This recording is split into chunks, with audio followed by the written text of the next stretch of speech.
Well, welcome to Christ and Culture. This is Pastor Jeff Short, your Bible teacher and cultural analyzer. And today we're going to be looking at a topic that I covered a couple years ago when it first hit the newsstands. And we're going to revisit this because I just recently read in today's paper that this professor at Fredonia State College in New York, in the southern tier of New York, was suing the college that basically placed him on administrative leave for like a year or two now.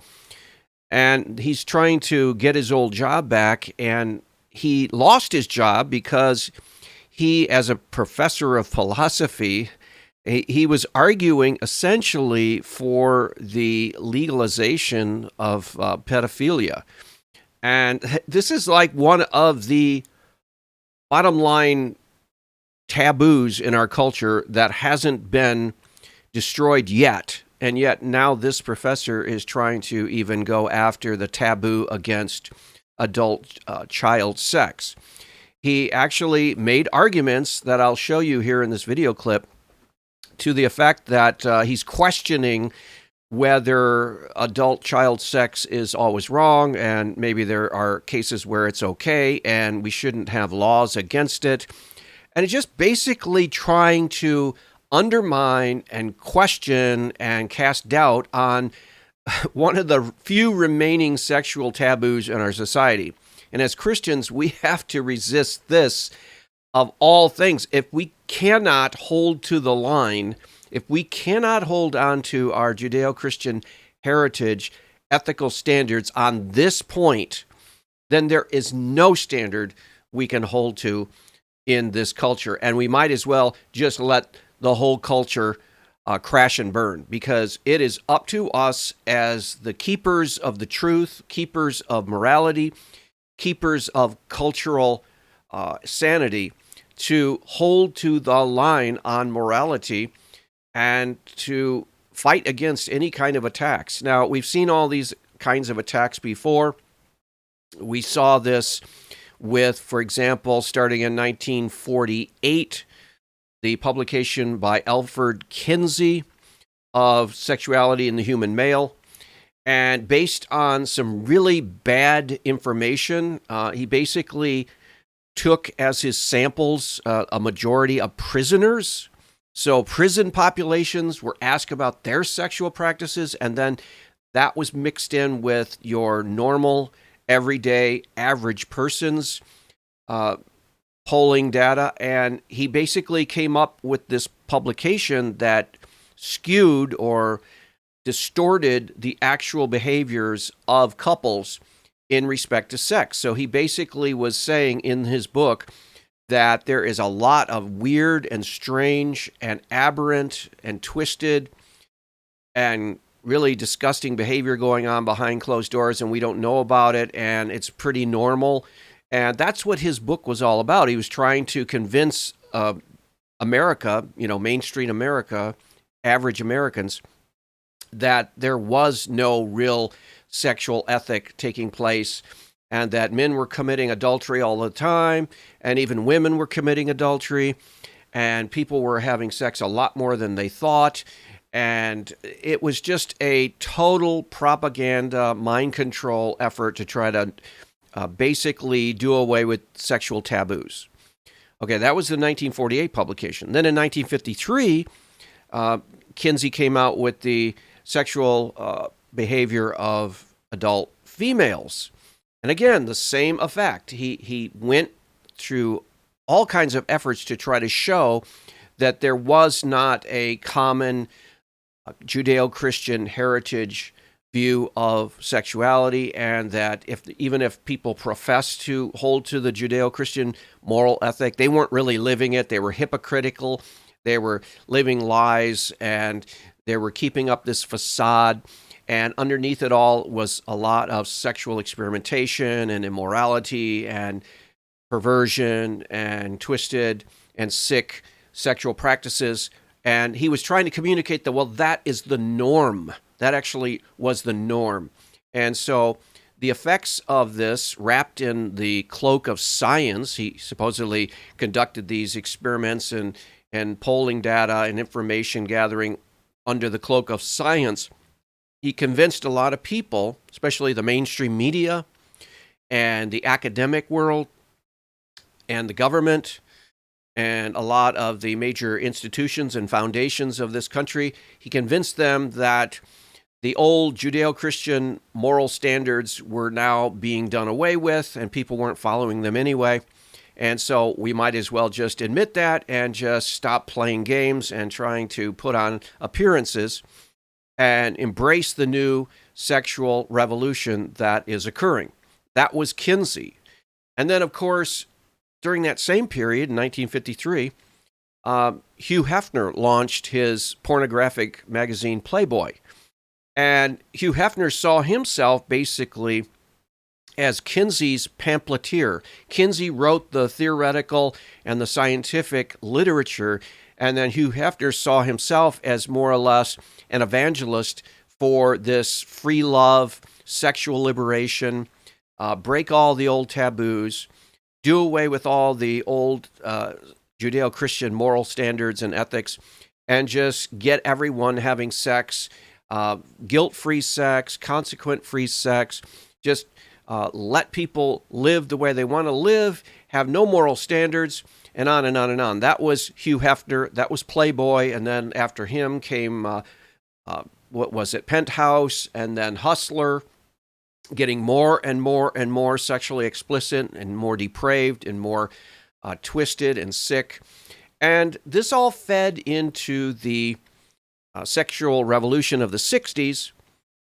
But there has been one taboo that has been pretty much held to, and that is the prohibition against child-adult sex.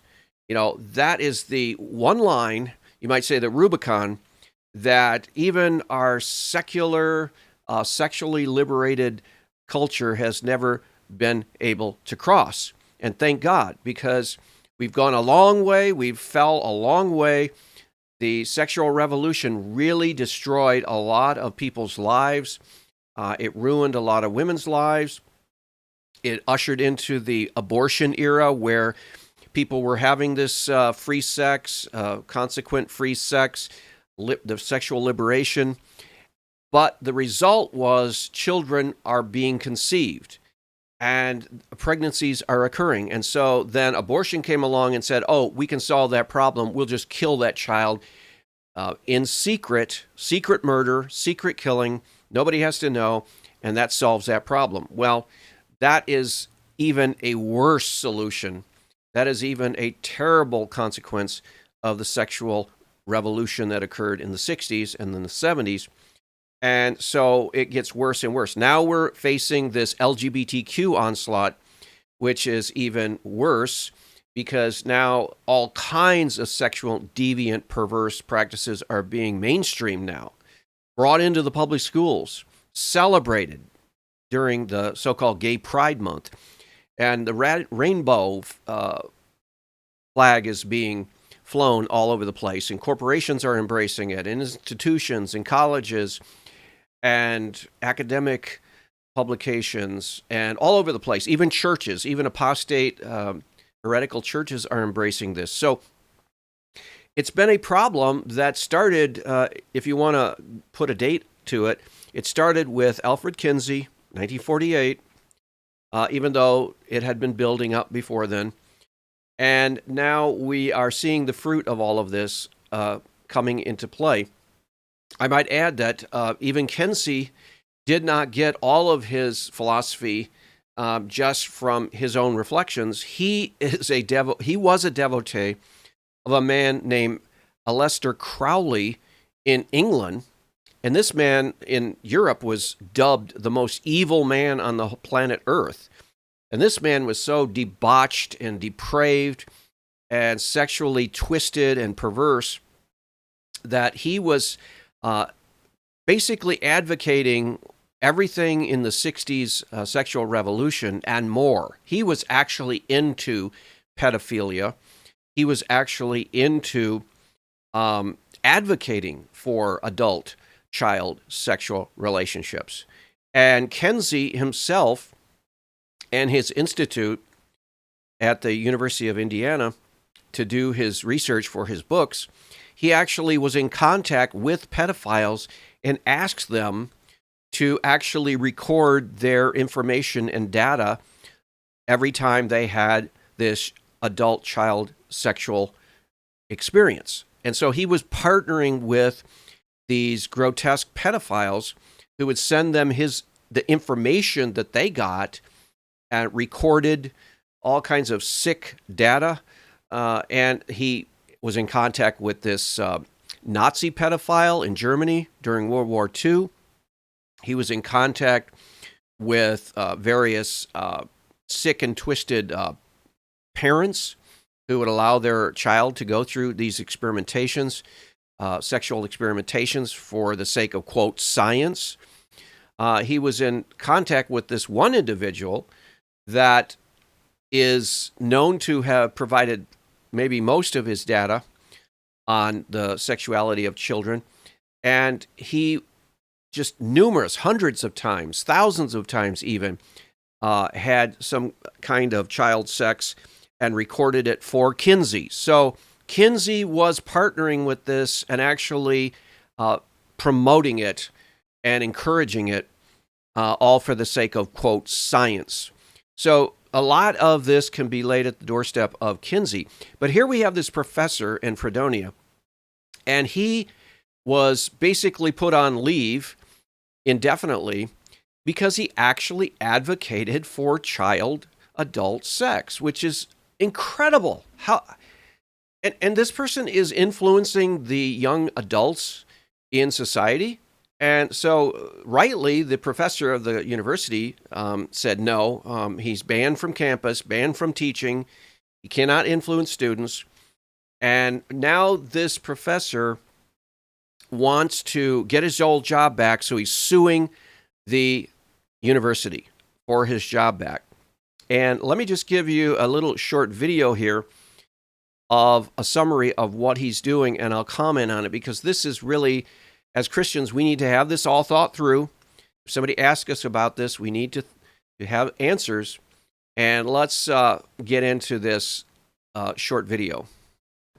Just 3 days ago, a YouTube channel that interviews philosophers posted a video with SUNY Fredonia professor Stephen Kirshner. The video bringing up those emotions for some because Kirshner suggests he doesn't understand why an adult shouldn't have sex with a child. There's a couple things to say here. Can you believe that here is an educated man, here is a professor, here is a person who's owned a doctorate, and he's teaching, and he doesn't understand why there's anything wrong with sex between adults and children? Can you believe that in the 21st century, 2,000 years of Judeo-Christian tradition and biblical teachings and moral standards, and this man can't even answer the question, is it wrong to have an adult and a child have sex together? He can't even understand that and answer it. One is, even if you are looking for a threshold, let's say there's a threshold, I'm making this number up, but let's say it's at age 8. Still, that tells you that some adult-child sex is permissible. Okay, what? So he's saying that if there's any threshold, say like right now the law says, I think it's 16 and below. Some states have like 17 and below, or 18 and below, or 15 and below. Not allowed for an adult to have a sexual relationship with a 14-year-old or a 15-year-old or 16-year-old. I think it's 18 in most states. But there are, it's around that area, 16, 17. And so this professor says, well, just because if you come up with a threshold, then that means that anything above that is okay, evidently. So he's basically trying to make an argument based on the arbitrariness, he says, of any threshold. So he says just because some state or some ruling governing body government in some country has made an arbitrary age of consent, that shows you that there is no real threshold. It's just a man-made construction. And it's like, okay, but just because we don't have an exact age and it don't have an exact place for the threshold, that doesn't mean that adult child sexuality should be prohibited. I mean, should be allowed. So he's trying to play on this sort of a relative standard and trying to say, well, see, there's no real standard. It's all just made up, which is totally a false argument. Second, the notion that it's wrong even with a 1-year-old is not quite obvious to me. That is such an absurd statement. He's talking about sex with a 1-year-old, and he says it's not quite obvious to him. I mean, I don't know where this kind of thinking comes from. I don't know where this kind of mentality comes through other than the goal, just like Alfred Kinsey, before him, Aleister Crowley in England, and Hugh Hefner after Kinsey, and then you have the sexual revolution of the 60s. The whole purpose of those whole movements, the purpose was to obliterate all sexual taboos and to basically say there is no standard of right and wrong. There's no transcendent standard. There's no standard given from heaven above. There's no absolute, all the time standard. Everything is relative. Everything is up for negotiation. And so they're all social constructs. It's all man-made. And so how can we talk about right and wrong, good and bad? He's basically saying total, absolute sexual liberation is the only acceptable option.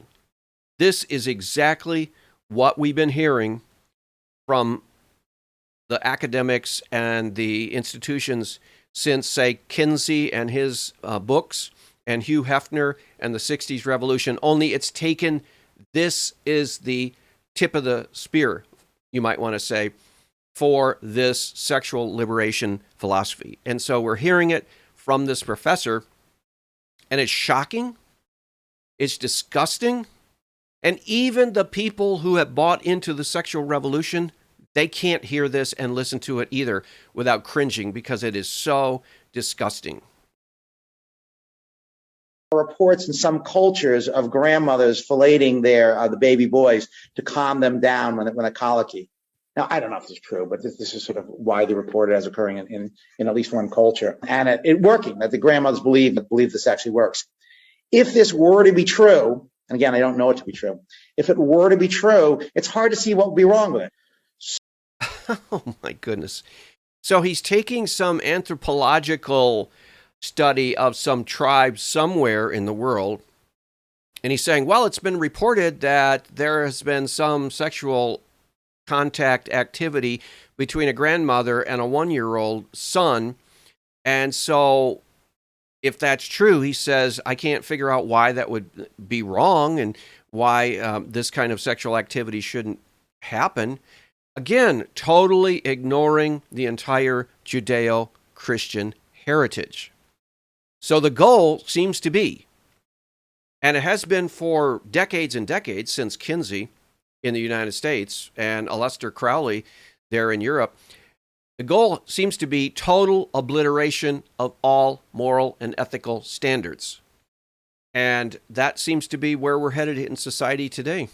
So, yeah, I guess I think, no, I don't think there's a blanket period beyond which this is permissible.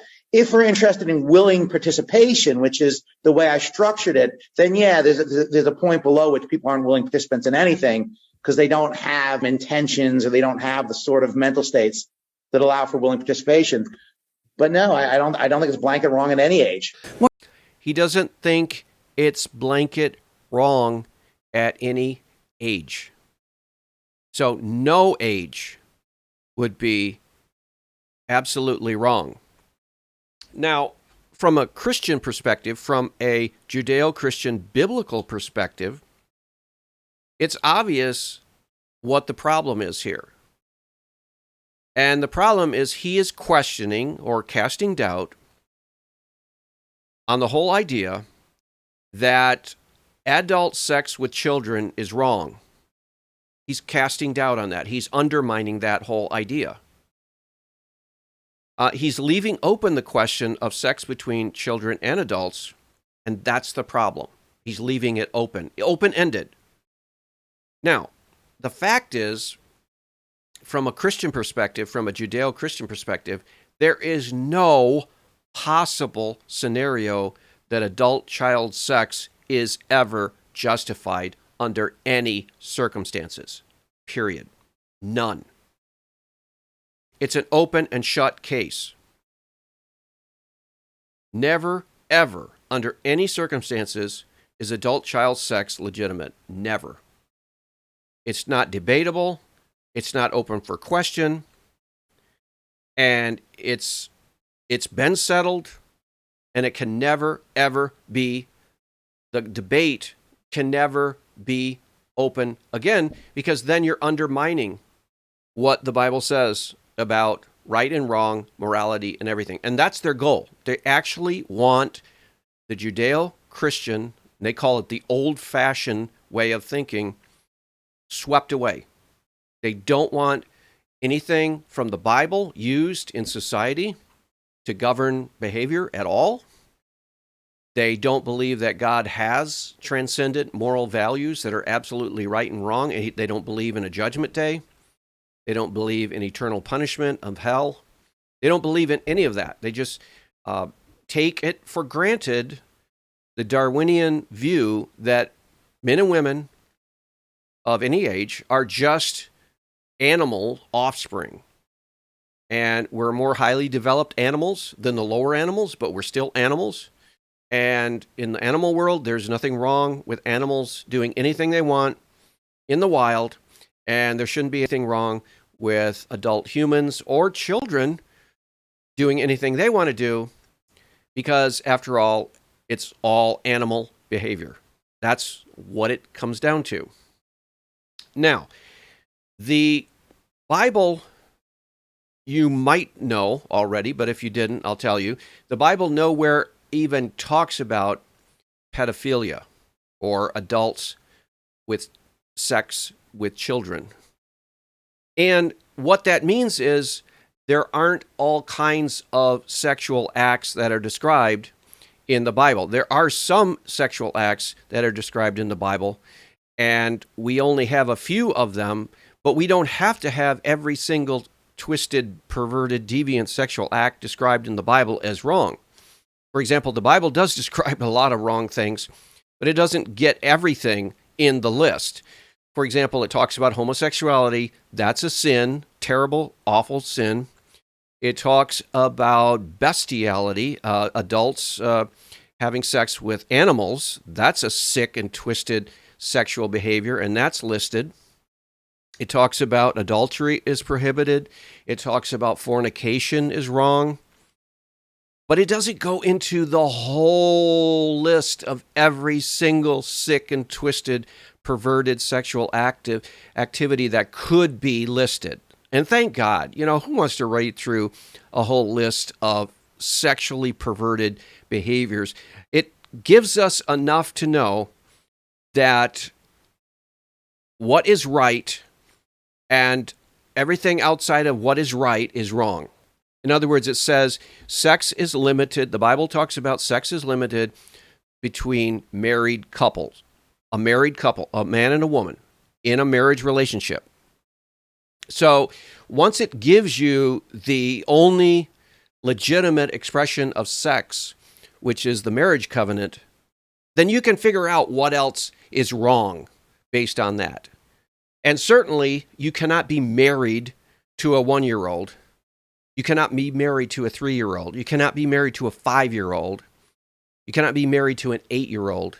It's very obvious that you can't have sex with children from the Bible, not only because it's internally and conscious-wise wrong, and it's just repulsive naturally, that because we're made in the image of God, adults know that, but it's wrong because of the marriage exclusivity of sex.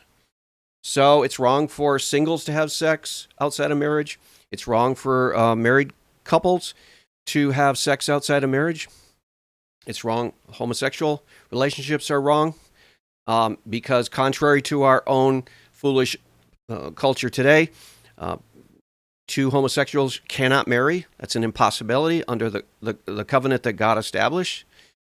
And so by deduction, we can know that it's just wrong from the exclusive nature of sex within marriage. And so this taboo against child sex is based in biblical principles, and it's based on the natural law that's within each person, so that you have societies that are not even anything close to Christianity and religions not even related to Christianity, and they teach us wrong because it's made manifest in our very nature, our human nature, with the image of God created in every person, that this is totally wrong. So this professor, in bringing up this whole idea and questioning the taboo, is just basically trying to subvert the Judeo-Christian moral ethical standards in society. I mean, and the arguments that he's giving are so flimsy and weak that you have to wonder, is he doing this just to get attention? You saw a flash of one of the books that he's written. Let me see if I can go back to the book that he has written, and it's on the topic, what is it? Pedophilia and Adult Child Sex, a Philosophical Analysis. So he's written a book on this whole subject, and he's trying to argue, basically, that there's nothing wrong with adult child sex, necessarily, and that the laws that are on the books right now that prohibit it should all be removed, and that it's all relative. It all depends on a lot of different factors.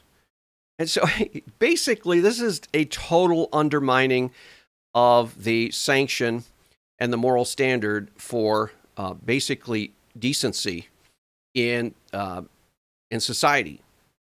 And so, I have to hand it to even the liberals over there at this Fredonia State University. They could see that this was way, way, way beyond anything that they even want to hear. Even though it is consistent with that kind of 60s sexual revolution that we saw, starting with Aleister Crowley in England, and then through Alfred Kinsey, and then through Hugh Hefner, and through the 60s free love sexual revolution.